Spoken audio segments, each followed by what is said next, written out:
Hi and welcome. My name is Zephryn Conte, training specialist with the Gila River Indian Community's Employment and Training Department. What you're about to watch is our online resume readiness workshop. We sure hope you enjoy it, and if you have any questions, please call the numbers provided.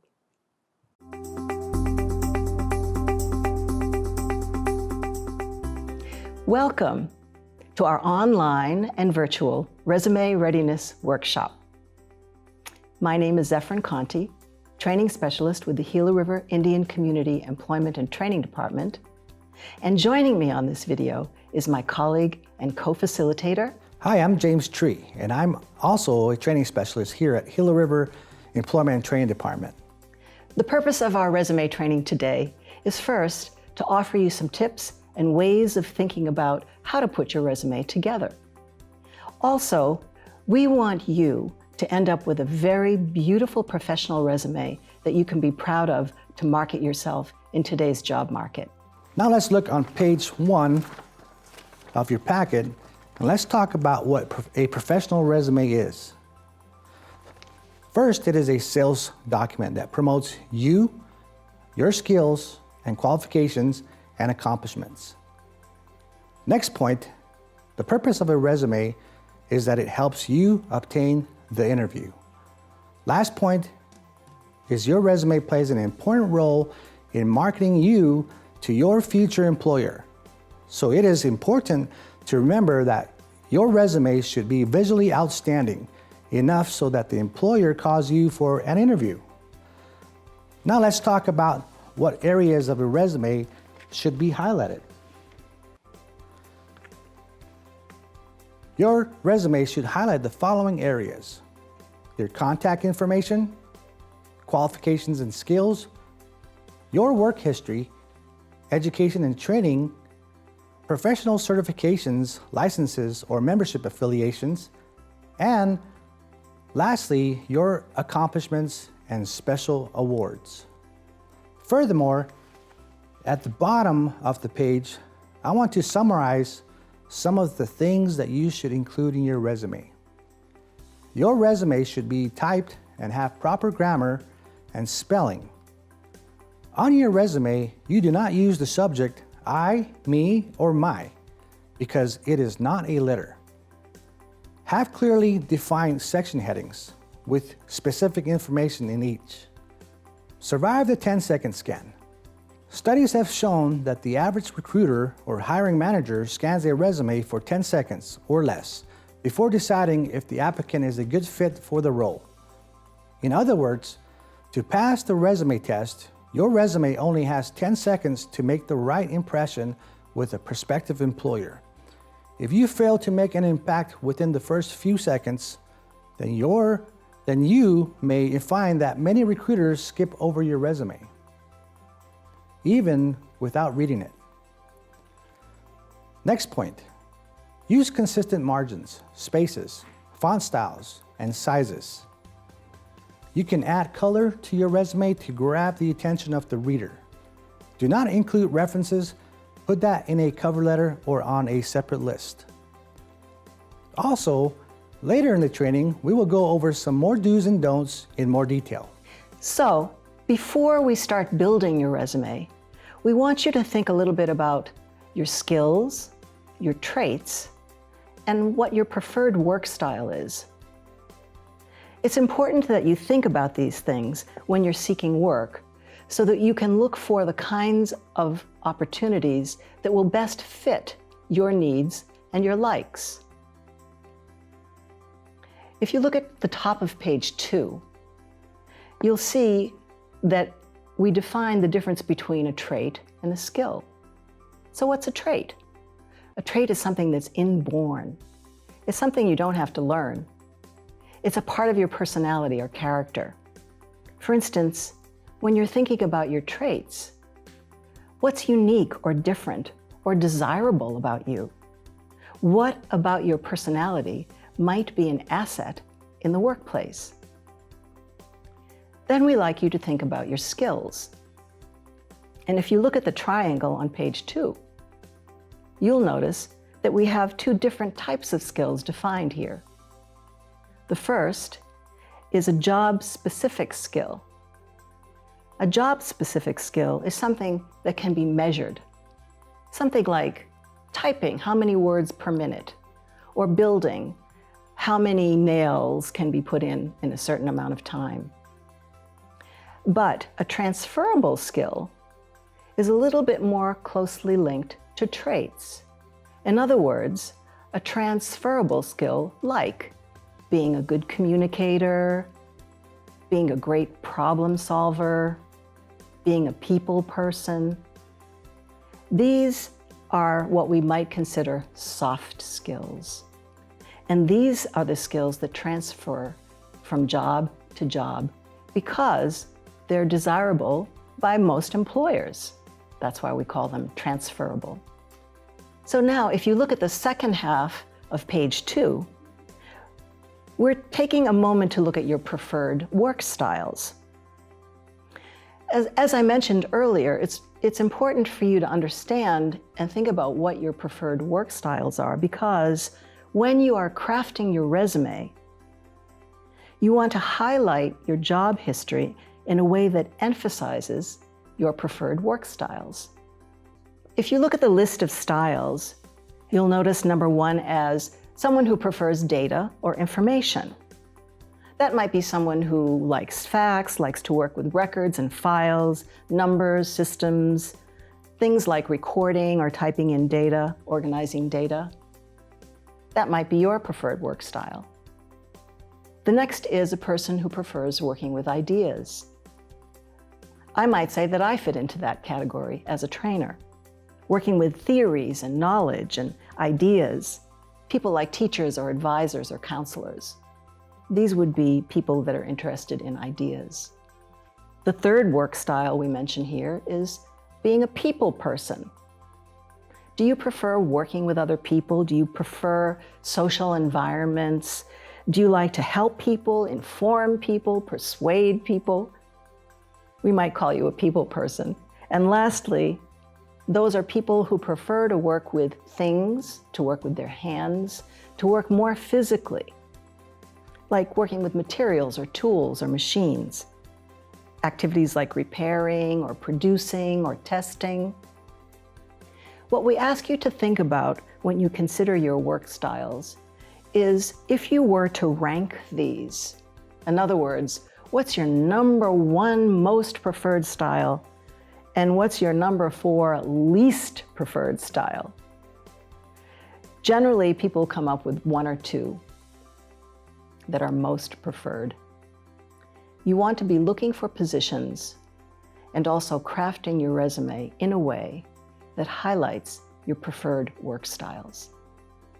And speaking of styles, well, there's no one particular style or no one particular right way to build a resume. If you look at page 3 in your packet, you'll notice a number of resume styles that were found online as examples of, for instance, a chronological resume, a functional resume, a more executive resume, career-specific resumes, career change resumes, entry-level resumes, and then, of course, cover letters and networking business cards, all of which are related. But here at Gila River, we will be working with the chronological resume because it's very important as you seek out a particular job, you provide the Human Resources Department with the style that they prefer.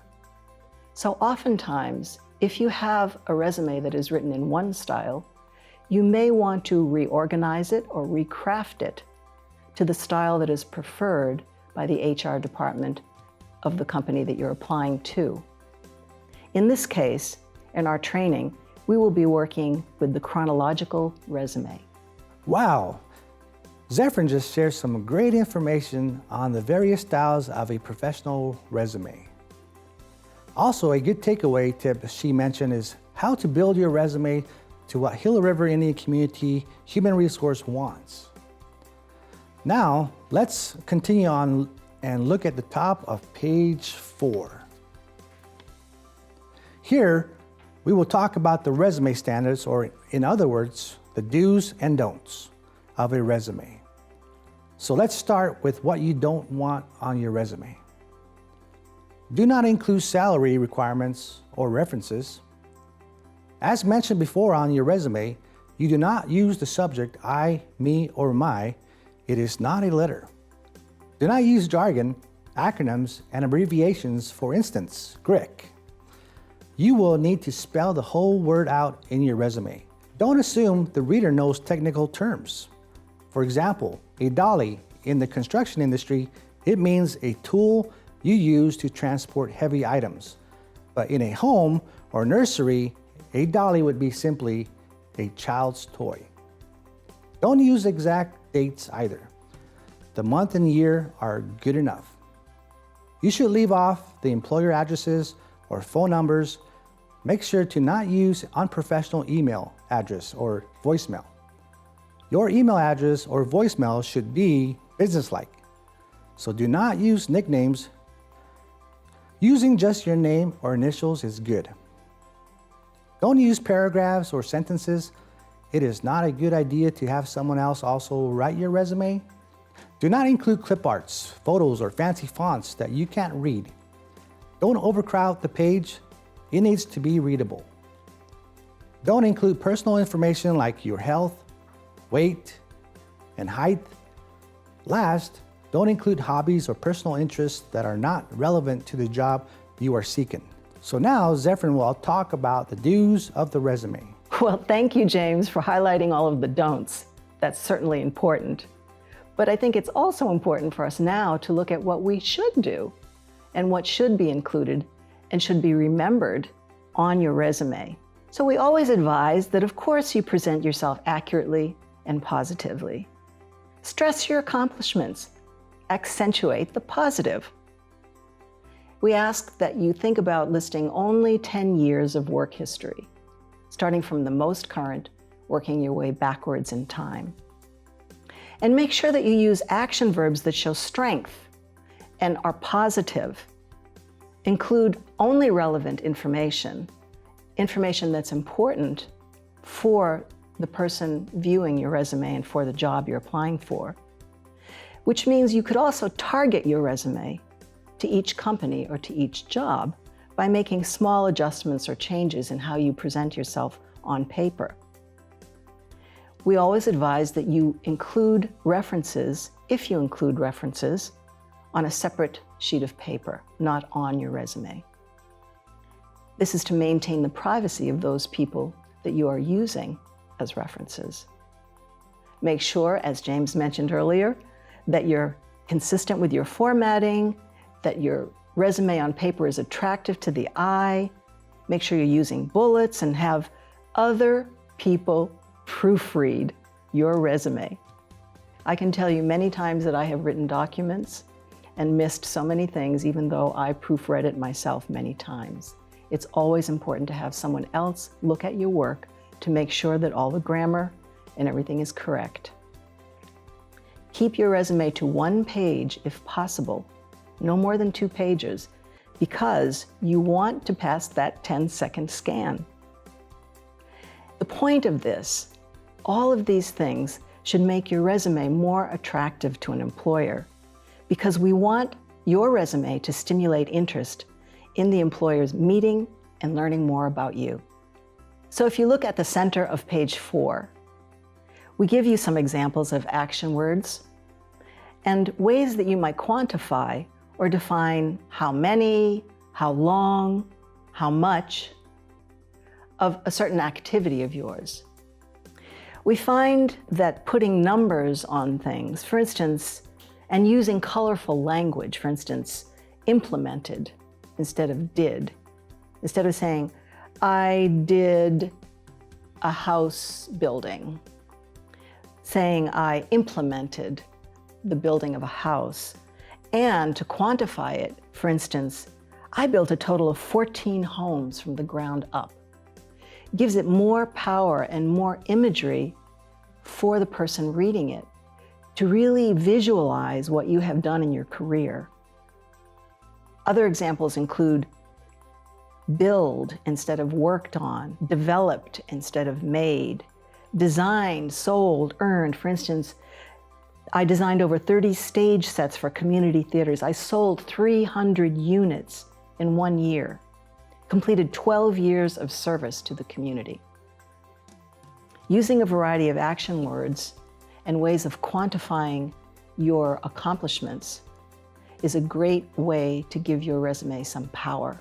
That is some great information about action words and how to quantify. Now let's move on and look at the bottom half of the page, and let's talk about formatting of your resume. Make sure to bold the following areas of your resume. Your name. As a general rule, your name should be 4 font point sizes larger than the body of your resume. Headings. Your resume should include headings for all grouped areas such as qualifications, education, and work history. Next, your font should be simple, easy to read, and professional. For instance, use Calibri or Arial. These are standard word processing fonts used in most professional documents. Next point is font size. It should be between 10 points and 12 points, except for your headings, which can be larger. Moving on to margins. Your margins should be no smaller than 0.7 points and should be the same on the page. Remember, consistency is key with all your margins. Indentions, spacing, bullet point sizes, verb tenses, past or present, correct spelling and grammar. All these details are critical for a professional resume. Thank you, James. And you know, if you do all of these things that we've mentioned on page 4, you will survive an employer's 10-second scan. So now, let's take a look at page 5 and look at our example of a chronological resume. On page 5, you'll find an example of a chronological resume. This is a style of resume that's preferred by the Gila River Indian Community Human Resources Department. So looking at Jane Doe's resume, you can see that her contact information, sometimes called a personal profile, is at the top of the resume. An employer must be able to easily see where to contact you, by email, by phone, and if necessary, by address. Next, on this resume, you will see that the work experience is the next, and it is highlighted very specifically, starting from most recent and working backwards to earlier work. The structure of this resume shows the employer first and the position title second, with very specific days, months, and years during employment at those positions. Followed by each heading, which you can see, as James mentioned earlier, is in the same font and in a more bold font. You'll see a bulleted list of the kinds of things that that person accomplished on those jobs. This helps an employer understand very specifically what your skills are and the kinds of things that you have done in the past that could be applied to the position that you are being hired for. Lastly, in this resume, you'll see in the bottom, there's a section for educational credits and also a section for certificates. I would also say not included in this resume would be things like hobbies or special skills, or possibly even volunteer work.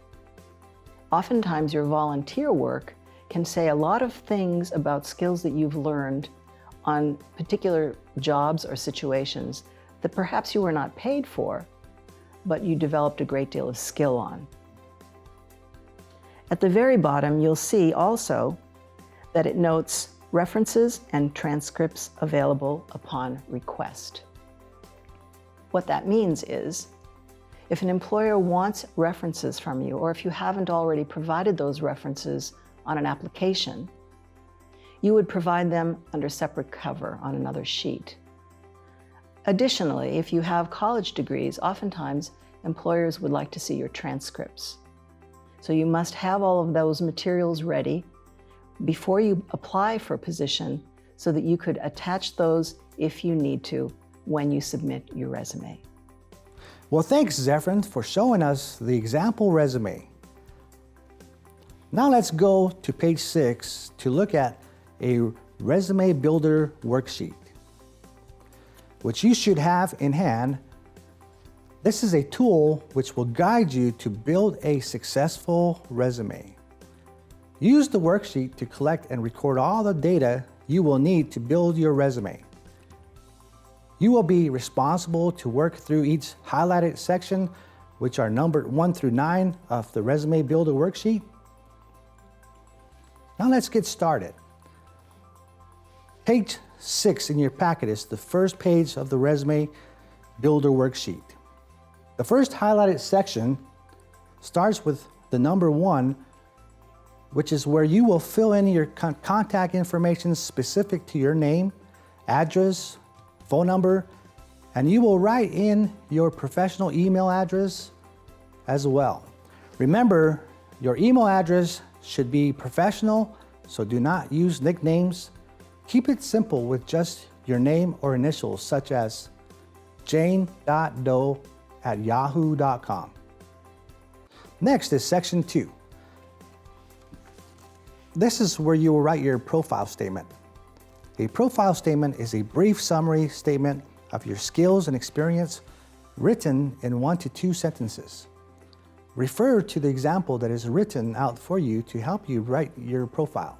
Now let's move on to section 3, which is the summarizing of your skills or qualifications section.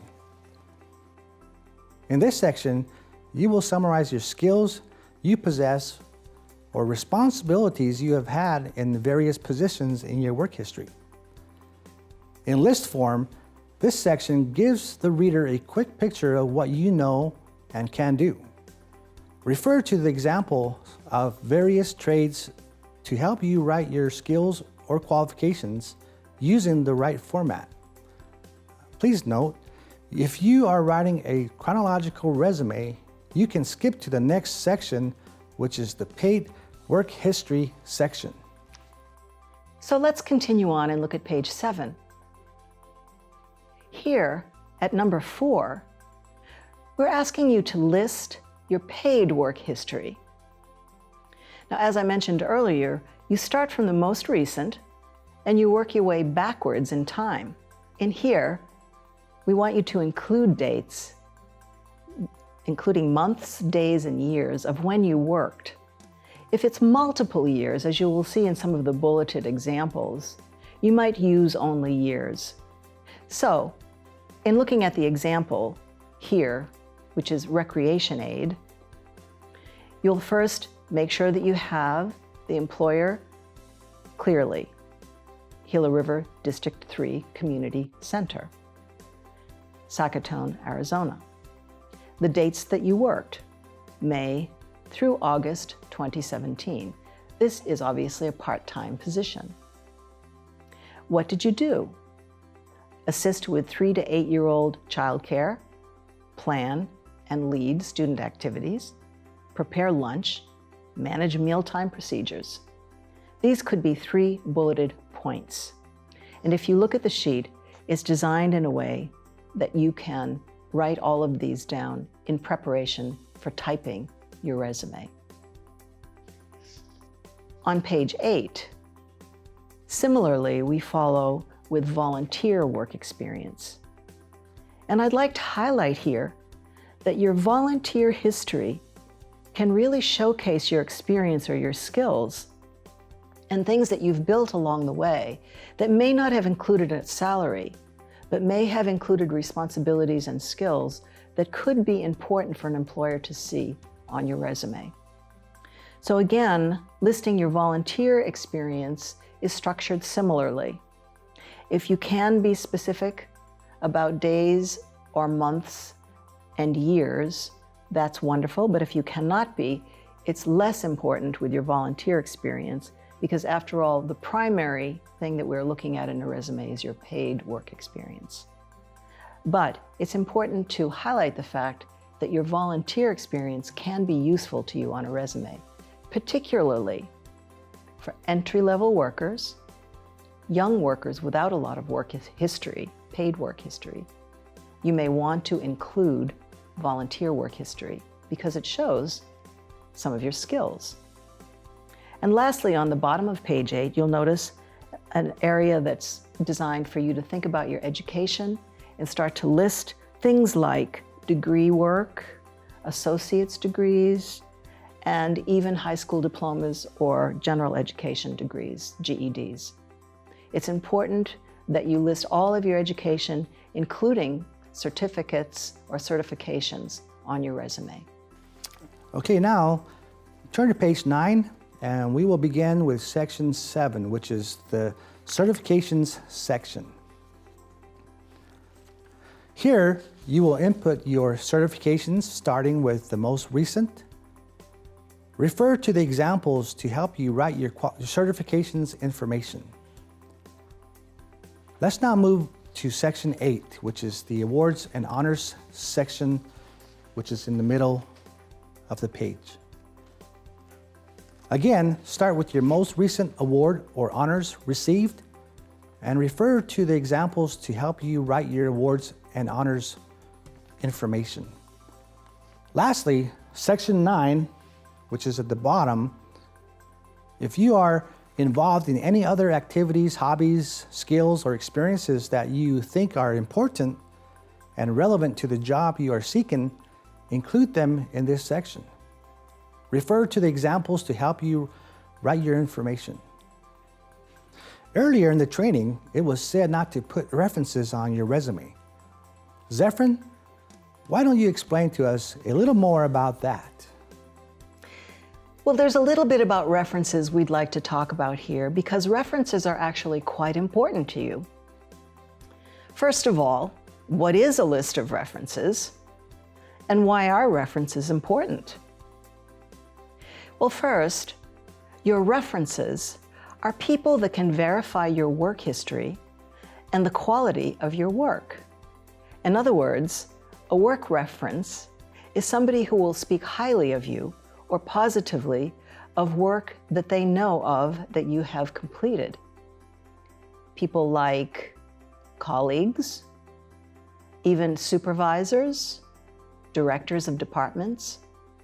When thinking about who you would like to be a reference, you want to think about people possibly in positions higher than yours, because this makes the reference more important. Why are references important? Because they reinforce things about your character, your traits, and your skills in real time, meaning what you have actually done, how you have actually acted or behaved that other people could observe and speak about. It's important to think about who you would like to have speak on your behalf. So, before you think about using references, the reason that we suggest that you do not put your references on your resume is for a couple of reasons. One, your references most likely will prefer their privacy. In other words, if you include a reference on your resume, that means you are including your references' contact information along with your own everywhere that your resume travels. That is not particularly appropriate because your references may not want that. So you must first and always ask the people who you would like to use as references if you have their permission. Once you have their permission, you know that they are prepared to receive a possible phone call from somebody who might be asking them about you. Just think, imagine getting a phone call if you are someone's reference and you didn't expect that call, and a stranger calls you asking about a character reference for a third party. It's very likely that you would not feel safe or comfortable talking to that person. As a matter of fact, you might even turn your reference off. So you want to make sure that you have cleared it with all of your references, that you submit their information as a reference. And lastly, This is why we ask that you include your references on a separate sheet of paper. It is not necessary for you to include references in the initial introduction of your resume. Generally, that will happen if the employer expresses interest in you. Another thing about references is that there are many job applications, for example, the Gila River Indian Community job application, which includes a section that asks you to put your references there. So references are kind of subjective, meaning it's specific to each job and each situation how you would treat your references and offering that information. But the main points to remember here are, it's best to submit references when you are asked to do so, and it is best not to include references on your resume. So this way, you have a separate sheet prepared that includes your reference information. And now James is going to talk to us about what our final steps are. Certainly, Zephryn. The next steps to follow are essentially your responsibility to build your resume. Let's go through each step. The first step is to follow your instructions on the Resume Builder worksheet to completion. The second step is to type your document using Microsoft Word or Google Doc. The third step is to review document to make sure all information, dates, and details are accurate. The fourth step is to email your completed resume to your trainer in Microsoft Word or Google Doc. Now, your last step. In this step, your trainer will review your resume and offer feedback and/or edits to help you finalize your resume. Also, if we have to, we will set up a virtual correspondence with you through WebEx to work with you to complete your resume. So good luck. Thank you, James. And remember, you can find our contact information at the bottom of your resume builder in the footer. James and my phone number and emails are there for you to return documents to us.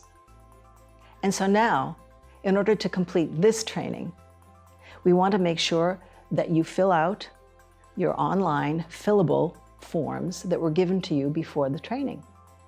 That would include your post-assessment or your post-test. And of course, we want some resume feedback from you, resume workshop feedback. So we would like you to fill out the resume workshop feedback form and your post-assessment, and also email that back to myself or James. Again, we thank you for attending the online or virtual resume readiness workshop and wish you all success. And remember, your resume is your most valuable tool in today's labor market.